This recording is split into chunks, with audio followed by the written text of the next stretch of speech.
संपत्ती हडप करून दुसऱ्यांच्या नात्यामध्ये विष घालवून तुम्हाला असं वाटत असेल की तुम्ही सुखी झाला आहात, तर हा तुमचा गैरसमज आहे.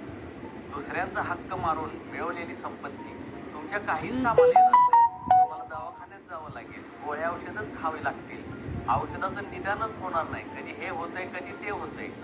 तुमच्याजवळ अंथरुण असतील परंतु झोप नसेल, अन्न असेल परंतु भूक नसेल. कुठं ना कुठं हा पैसा जात राहील, सुख समाधान मिळणारच नाही. केवळ ओरडत बोंबलत तुम्ही असंच घरोघरी फिरत राहाल, याच्या घरात घुस त्याच्या घरात घुस, याची बदनामी कर. कारण तुम्ही आता पिशव्य झालाय, भूत झालाय. तुम्हाला आता हा पैसा पचणार नाही, सुख समाधान राहणारच नाही. तुम्ही काहीही करा, वाटेल ते करा, कारण ईश्वराच्या काठीला आवाज नसतो.